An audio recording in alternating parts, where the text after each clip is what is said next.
오! 우와! 진짜 놀라워요.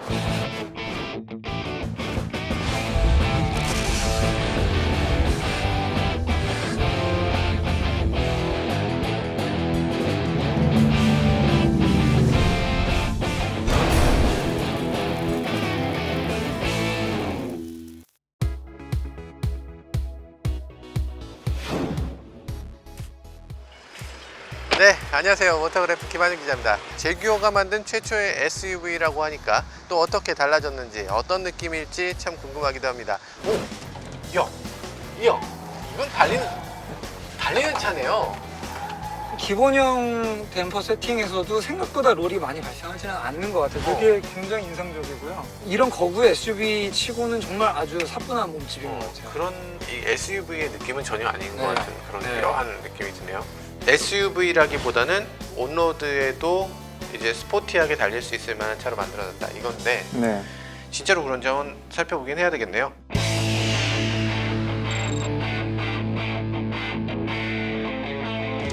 외관에서는 스포츠카의 외관을 갖고 있어요. 스포츠카처럼 잘 달릴 수 있는 SUV, 정말 그런지 살펴보죠.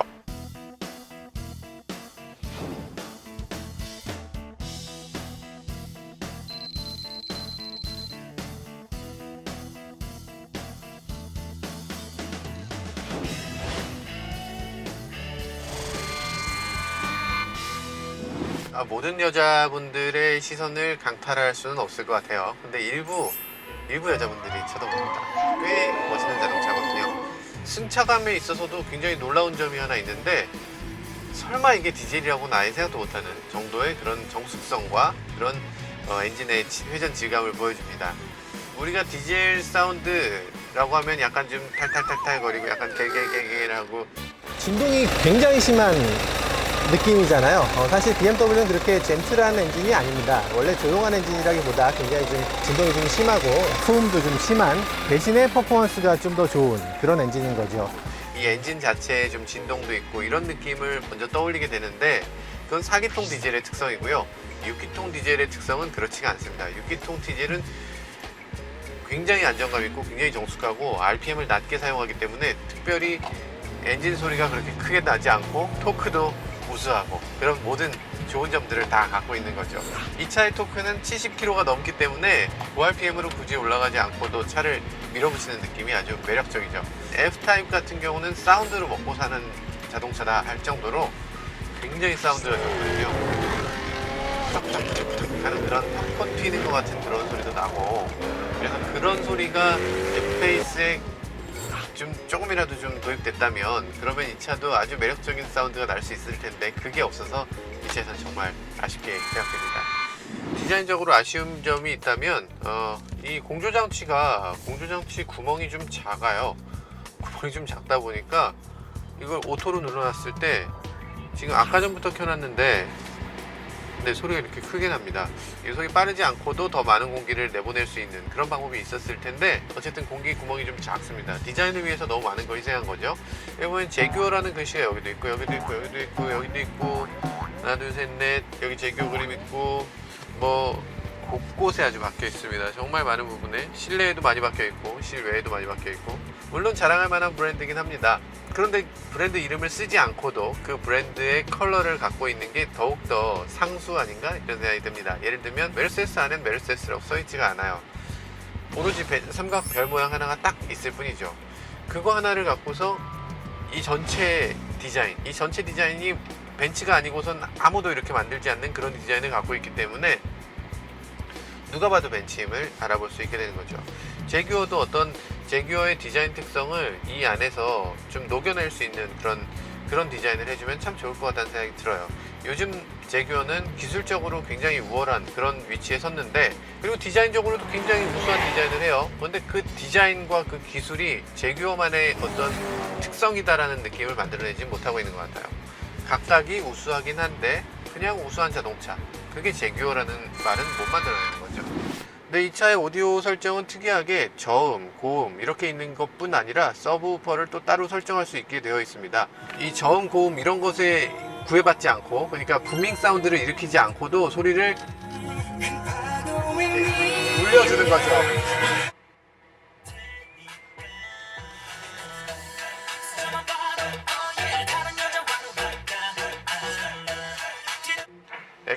좋구나.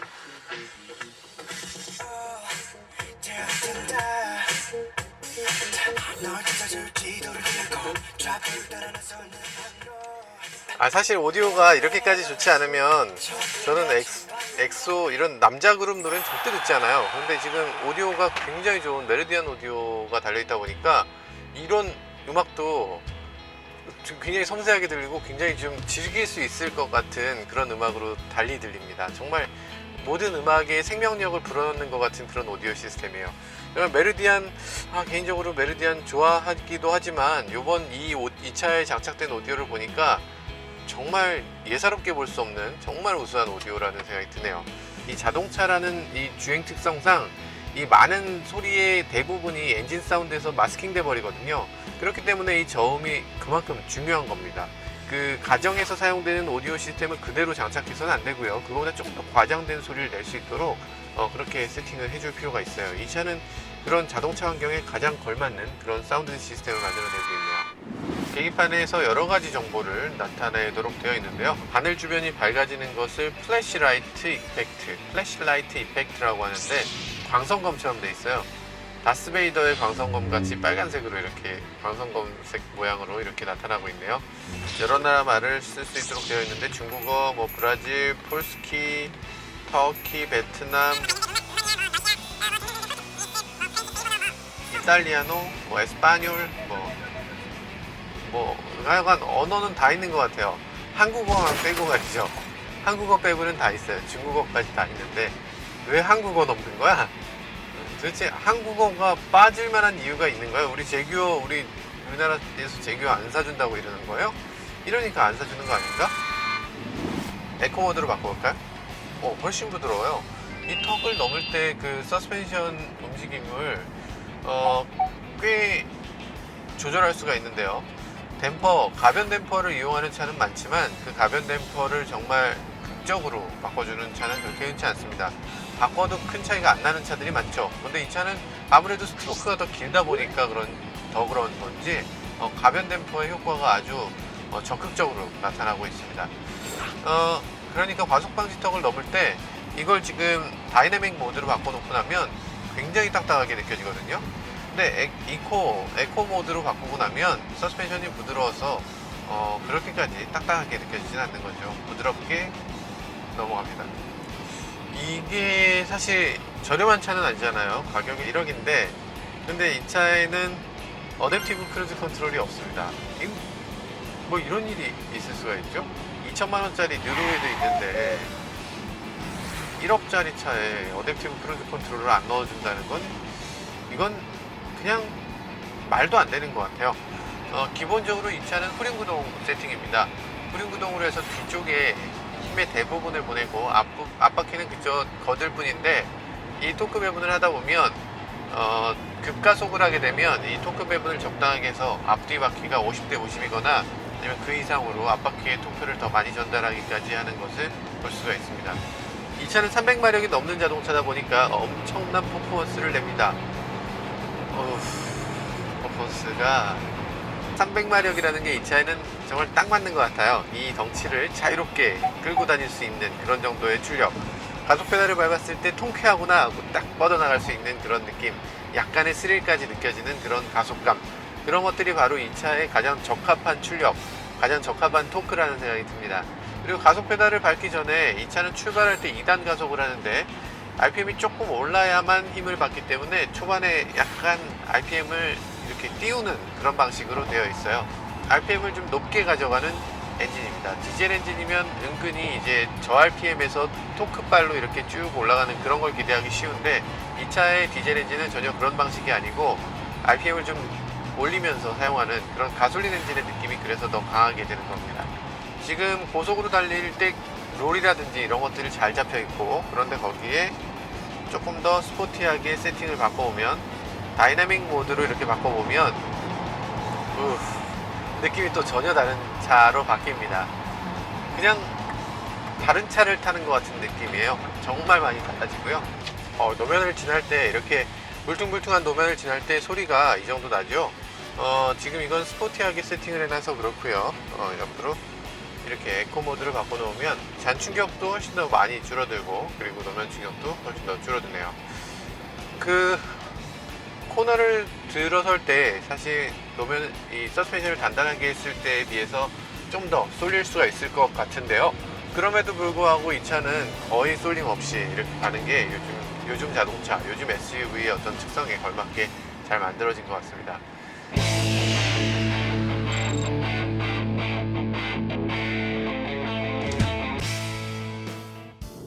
이 차는 분명히 트윈 터보 디젤 엔진인데요.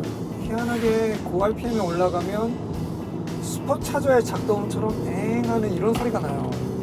느낌이 나쁘지가 않습니다. 아까 슬라롬 할 때도 이 차가 생각보다 롤이 굉장히 좀 제어가 많이 되고 있다라고 느꼈는데, 지금 여기서도 마찬가지예요. 롤이 지금 이 휠 하우스 위쪽으로도 많이 떠 있고, 바퀴가 이쪽으로 차차 위로 좀 여유가 많은 상태인데도 생각보다는 롤이 심하지가 않아요. 재밌습니다. 다이나믹 모드인데, 자, 여기 코너 진입할 때 브레이킹 성능 한번 보죠.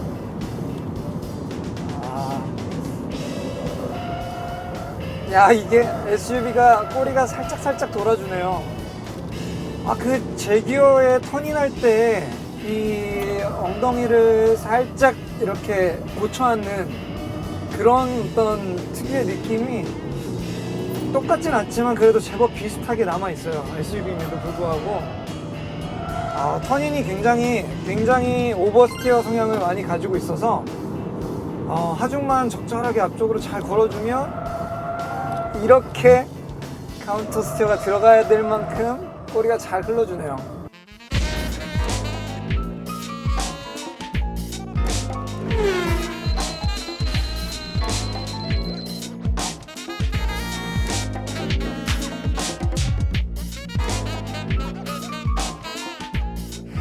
하중만 적절하게 앞쪽으로 잘 걸어주면 이렇게 적절하게 앞쪽으로 잘 걸어주면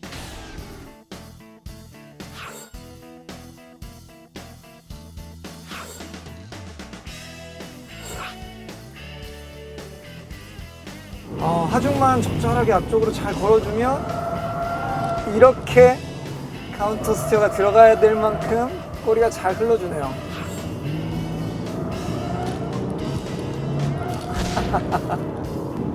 그렇다고 단단한 하체 느낌은 절대 아니거든요. 어느 정도 부드럽게 포용력을 가지고 있는 그런 하체인 거는 확실한데, 그 하중 이동을 할 때도 이게 내가 원하는 만큼 이렇게, 자, 지금 ESP를 다 오프를 했지만 이게 마지막 순간에 드리프트로 들어갈 때는 제어 모드가 작동을 하게 되네요. 이건 조금 아쉽습니다. 이런 그 자체 컨트롤이면은 정말 엉덩이를 춤을 추면서 탈 수도 있겠다라는 그런 생각이 드는데요. 재밌습니다. 오! 우와! 진짜 놀라워요. 진짜 놀라운 움직임입니다. 정말. 우와! 진짜 이게 SUV가 어떻게 이렇게 되죠? 뒤가 이렇게 흘러주면서 딱 원하는 코스를 딱 들어갈 수 있게 그렇게 도와줍니다. 굉장한 느낌이에요. 가속 페달을 조금 밟고 떼고에 따라서 차가 안쪽으로 말리고 바깥쪽으로 나가고 이런 것들이 자유롭게 조절이 됩니다. 코너에서 약간 벗어났다 싶으면 가속 페달을 약간만 떼면 그럼 코너 안쪽으로 쑥 들어와요. 그런 것들 아주 절묘한 느낌이 드네요. 이거 조금 무리해서 타면은 정말 잘 탈 수 있을 것 같은데요. 저 시승차니까 그렇게 무리하진 않겠습니다만 아주 좋은 그런 움직임을 보여주고 있어요. 거동은 거의 예술적이네요. 서킷을 달리는 느낌은 정말 이 정도로 좋은 SUV는 없지 않나 이렇게 생각됩니다. 사실 포르쉐 마칸과 대적할 수 있는 그런 상대인 것 같아요. 물론 마칸은 이거보다 훨씬 더 작은 자동차니까 약간 논외로 쳐야 될지도 모르겠어요. 근데 마칸만큼 정말 다이나믹한 느낌을 줄 수 있는 자동차가 그동안 그렇게 많지 않았는데, 이 차가 마칸과 맞서 싸울 수 있는 그런 대적할 수 있는 자동차로서 아주 좋은 상대가 되고 있는 것 같습니다. 이제 저희는 뭘 하면 되는 거죠? 랩타임을 재면 됩니다. 랩타임이요? 이 차의 랩타임은 몇이나 나오나 그렇죠. 그걸 재는 건데요. 뭔가 좀 불안한 느낌이 좀 드는데. 왼쪽 페달이 브레이크죠? 아 진짜. 자 이제부터 풀랩입니다. 오 빨로. 세상에. 우와 진짜 레이스. 잠깐만. 와 진짜 레이서가 맞군요. 난 이제 1번 코너가 제일 많이 쫄리는 것 같아요. 그래서 저희도 가장 뭐랄까요, 가장 스릴이 있어요. 1번 코너가 밑바닥으로 떨어지면서 뭔가 나락으로 이렇게 주저앉는 듯한 그런 느낌이어가지고요. 매력 있습니다. 그립이 없어지면서 네. 순간 하늘이 차는 살짝- 위로 붕 뜨면서 시야는 잘 안 보이고 뭐 그래서 이런 거. 간tun이 얼마나 됐느냐를 가지고서 이제 선수의 그 기량을 세상에 저건 쇼컷이야. 이렇게 되면 바로 페널티예요. 무슨 레이서가 이래. 진짜 니르에서 이렇게 불러먹던 레이서라서 지금 이게 한국 레이스 지금 이렇게 안 한단 말이에요. 아 진짜. 근데 보통 3랩 정도 이렇게 어택을 하면 네. 이 정도 2톤 가까운 중량이면은 브레이크가 조금 힘들어할 법도 한데 아직은 브레이크가- 그런 지치는 기색이 그렇게 많지는 않네요. 브레이크가 정말 좋네요. 저희도 살짝 오. 날리면서 들어가주면 굉장히 빠르게 들어갈 수 있고. 오. 브레이크를 밟는 둥 마는 둥 그냥 들어가 버네요. 이 정도 각도 딱 넘어가면 그때부터 근데 브레이크가 싹 들어오면서 자세를 좀 급하게 추스리는 게 있으니까 개입을 한번 시작하면 그 개입이 좀 부드럽지는 않고 약간 거칠게 들어와요. 그래서 거기서는 그런 걸 한번 느끼면 완전히 해제하고 한번 타면 되게 재밌겠다라는 그런 느낌도 드는데요. 완전 재밌네요. 완전 재밌어요. 완전 재밌어. 2분 7초. 2분 7초 초였는 것 같아요. 네. 2분 7초 초.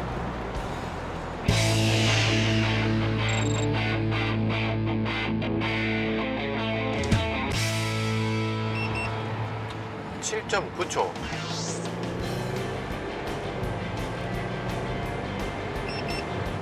8.3초 8.5초 지금 할수록 조금씩 늦어지는데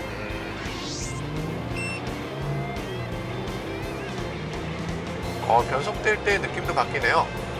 변속기의 세팅도 많이 바뀌어서 8.9초. 역시 속도가 점점 늦어집니다. 지금 뭐 날도 덥고 하니까 터보차저가 그만큼 성능을 잘 발휘 못하고 있는 것 같아요. 이게 결코 느린 속도가 아닌데 우리가 기대를 또 너무 많이 해서 이 정도면 엄청 잘 달리는 차 아니냐 이런 생각이 들기 때문에 이게 이 정도 속도로도 그렇게 만족스럽진 않네요. 좀 안타까운 건 이 차는 초반에 무게 때문에 많은 부분에 로스가 생기고 중반 이후에 가속이 굉장히 잘 되는 걸 볼 수가 있어요. 그러니까 시속 제로 100이 아니라 100에서 120으로 100에서 200으로 가는 속도가 빠르다는 거죠.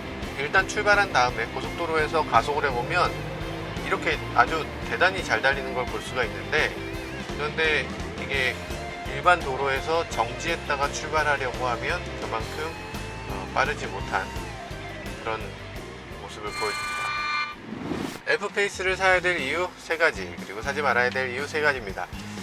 F페이스를 사야 될 이유 첫 번째, 네, F페이스는 F타입하고 굉장히 비슷합니다. 제규어의 어떤 최근의 디자인 추세를 굉장히 잘 따르고 있고요. 어떤 면에서 봤을 때는 이건 F타입하고 너무 똑같다라고 생각되는 그런 구석도 군데군데 있습니다. SUV를 타면서 세단의 디자인을 그대로 가져올 수 있는, 그것도 보통 세단도 아니고 그렇게 최고로 멋지다고 사람들에게 일컬어지는 바로 그 F타입의 디자인을 그대로 가져올 수 있다는 점에서 정말 이 차의 디자인은 추천할 수밖에 없네요. 두 번째, 이 차를 사야 될 이유 두 번째는, 저는 SUV 오디오 중에서도 이렇게까지 우수한 오디오 시스템은 정말 손에 꼽을 정도로 적다고 생각됩니다. 정말 우수한 오디오 시스템을 갖고 있어요. 그래서 이 차는 오디오 시스템만 해도 이 차 가격에 적어도 1,000만 원 정도는 차지하고 있는 것 같아요. 그래서 만약에 집에 이 정도 오디오 시스템을 갖추려면 그 정도 비용이 들어가기 때문에 이 정도 오디오 시스템을 갖췄다면 이것만으로도 이 차는 살만한 이유가 된다라는 생각이 드네요. 이 차를 사야 될 이유 세 번째, 이 차는 운동 성능이 굉장히 우수합니다. 서스펜션을 단단하게 하고 나면 이 차는 마치 스포츠카를 운전하는 것 같은 그런 아주 다이나믹한 그런 느낌으로 완전히 탈바꿈되게 됩니다. 그러다 보니까 이게 세단을 타는 건지 SUV를 타는 건지 혼동될 정도의 그런 아주 묘한 느낌을 갖게 되는데요. 그런 점들 때문에 이 차는 SUV를 꺼리는 그런 운전자들에게도 아주 추천할 만한 자동차라는 생각이 듭니다. 근데 이 차를 사지 말아야 할 이유 첫 번째가 있습니다. 가격이 굉장히 비쌉니다. 사실 1억 원짜리 자동차를 살 수 있는 거죠. 1억짜리 자동차라고 하면 떠오르는 차가 굉장히 많습니다. 이 차, 저 차, 저 차, 저 차, 저 차. 물론 이 차가 그 가격을 받을 수 없다는 건 아니에요. 하지만 여기서 1, 2천만 원만 더 쌌다면 정말 많은 자동차들을 위협할 수 있는 그런 아주 강력한 자동차가 될 수 있었을 텐데 이 차를 구입하는데 큰 걸림돌이 될 거라는 생각이 들어서 아쉽기도 합니다. 두 번째, 3.0L 디젤 엔진을 장착하고 있는 자동차입니다. 그러다 보니까 이 차에는 뭐 출력에 아쉬움이 거의 없어요. 그런데 이 제규어 F페이스의 주력 트림은 2.0L 디젤 엔진입니다. 그건 조금 부족하지 않을까 하는 생각이 듭니다. 지금 이 차 3.0L 디젤로도 지금 제로 100, 시속 100km까지 가속이 한 8초 정도 플러스 마이너스 뭐 0.5초 정도 뭐 이런 정도의 시간이 나오는데 이게 만약 2.0L라면 아마 10초를 훌쩍 넘어갈 거거든요. 그렇다면 타고 다니는데 조금 답답하지 않겠습니까? F페이스를 사지 말아야 할 이유 세 번째, 테크놀로지가 많이 빠져 있습니다. 많은 자동차 회사들이 핸들도 자동으로 돌려주는 어댑티브 크루즈 컨트롤도 당연히 들어있는 그런 것들을 내놓고 있죠. 가격대는 거의 2천만 원대부터 어댑티브 크루즈 컨트롤이 들어가는 시대입니다. 그런데 이 차는 지금 1억짜리 차인데 그런 게 안 들어있어요. 어댑티브 크루즈 컨트롤 같이 이렇게 중요한 기능을 왜 빼놨을까 하는 아쉬움이 일단 생기게 되는데요. 이 차는 디젤입니다. 멀리 가야 되고요. 가족도 태우고 멀리까지 갈 수 있는 그런 자동차여야 되는데 그런 자동차의 크루즈 컨트롤은 무엇보다 중요하다고 하겠죠. 이런 걸 빼놓는 것은 사실 조금 맞지 않는 잘못된 선택이라는 생각이 듭니다. 제규어는 스포츠카 메이커다라는 게 제규어 쪽의 어떤 지향점 같은 거죠. 그 전까지는 사실 뭐 미국의 포드라든지 이런 자동차 회사들 산하에 있을 때는 그게 생각처럼 잘 안 됐죠. 일단 제규어라면 당연히 후륜구동인데 제규어의 전륜구동 자동차를 만들어야 했고 그런 시간 동안에는 많은 시간의 손실도 있었고 소비자들이 브랜드 가치도 많이 좀 얕잡아 보는 그런 일이 벌어지기도 했습니다. 그래서 그런 좀 흑역사를 갖고 있는 회사다 보니까 더더욱이 스포츠 성향을 갖춘 자동차들을 내놓는데 거침이 없이 아낌없이 투자를 하고 있는 것 같아요. 실제로 스포츠카는 그렇게 많이 팔리는 차가 아니기 때문에 그렇게 투자를 더 할 이유는 없긴 한데 이 차는 어쨌든 자기 브랜드를 되살린다는 그런 아주 커다란 대의 명분을 갖고 있기 때문에 이런 차도 만들고 그리고 또 F타입이라든지 이런 수익성이 떨어지는 스포츠카도 만들고 하게 되는 거죠.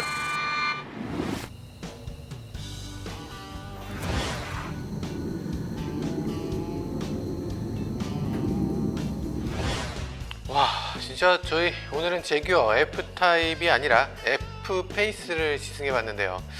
제규어 F페이스는 디자인이든 성능이든 느낌이든 F타입을 굉장히 많이 연상케 하는 그런 자동차였어요. 그죠? 네, 제 생각에는 이 제규어가 처음 만든 SUV잖아요. 네. 사실 어떻게 보면 브랜드의 정통성에 대한 그런 공격을 받을 만한 그런 모델이기도 한데 정통성이 훼손됐다. 네, 근데 정확하게 그 스포츠카인 F타입의 어떤 그런 DNA를 그대로 물려받았다는 점을 굉장히 좀 강조하면서 잘 누그러뜨린 그런 케이스가 아닐까 싶어요. 실제로 차도 그렇게 잘 달렸고요. 맞습니다. 네. 그 느낌이라든지 달리는 성능이라든지 이런 것 어디 하나 제규어 이름에 누가 되지 않도록 잘 만들어진 그런 자동차라는 생각이 들었어요.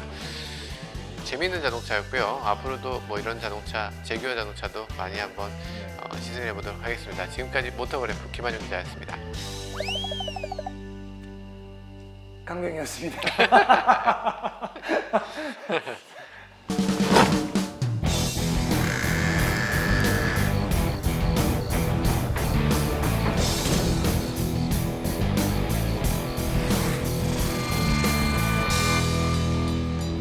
우리나라에서 가장 많이 팔리는 수입차라면 어떤 차가 있을까요?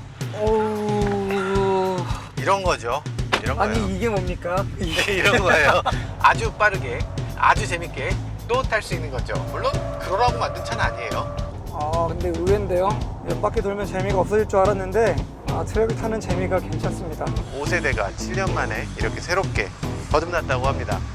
메르세데스 벤츠 E클래스입니다. 구형에 비해서 느리네요. 이거 어지간하면 구형보다 느리네요. 그러네요.